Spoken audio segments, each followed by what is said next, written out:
Hello again, YouTube. This is the Gig Man out here gigging it up.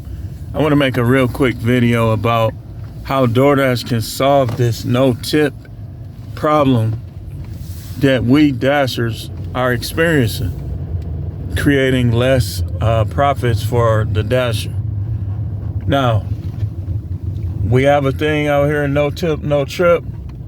I agree with it in certain standpoints depending on the run, because I've gotten grocery deliveries with no tip on them going short distances for $8, sometimes $10, sometimes more than $10.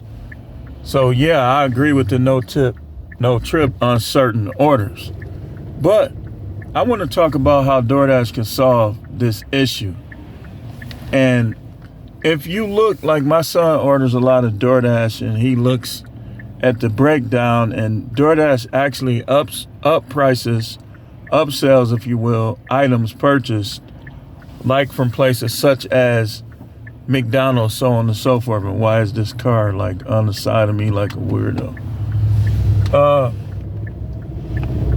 So on those $2 orders, which I wouldn't advise that anybody takes, especially the ones that are going those long distances, do not take those orders.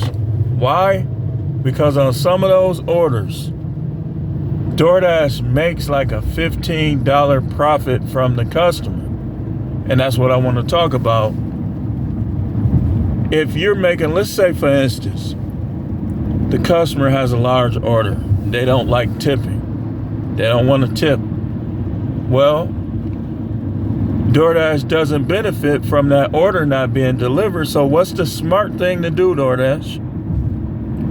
If they're making $18 net profit from that customer, and that customer does not tip the Dasher, and the amount is $2 per se, well, I believe that DoorDash should meet that Dasher either halfway or close to it. What do I mean by that?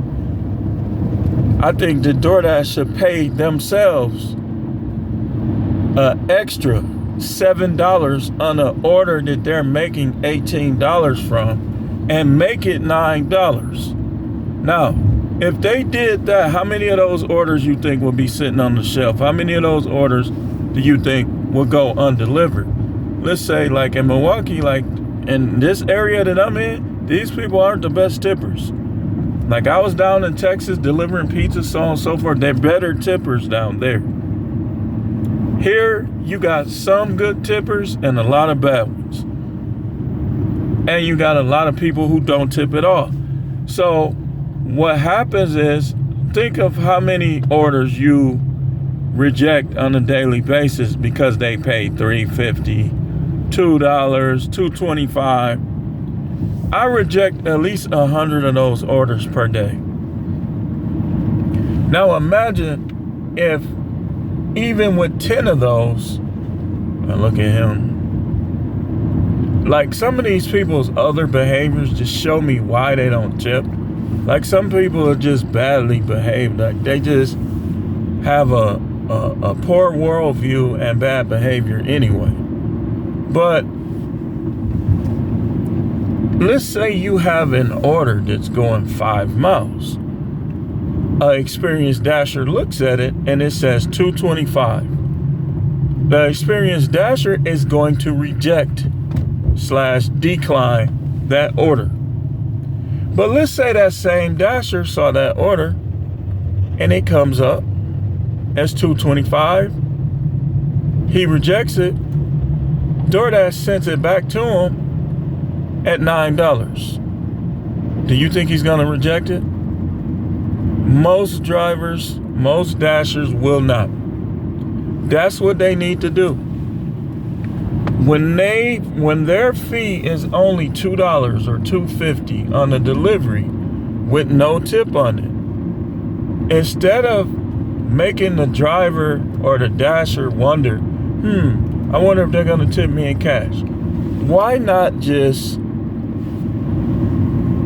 add an extra incentive to the Dasher in case they don't? I guarantee you 85 or 90% of those orders will get completed.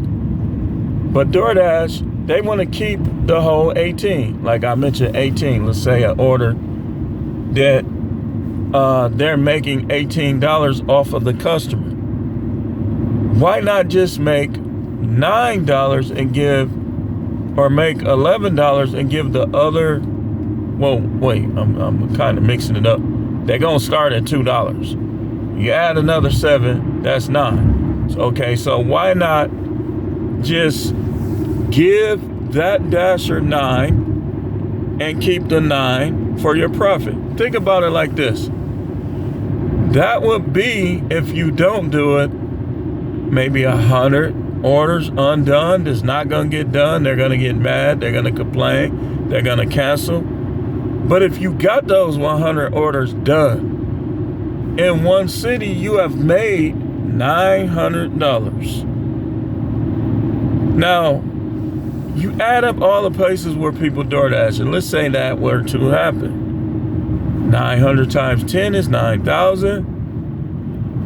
9,000 times 10 is 90,000. You see how that works? They still making money. They still make, in fact, they will make even more money.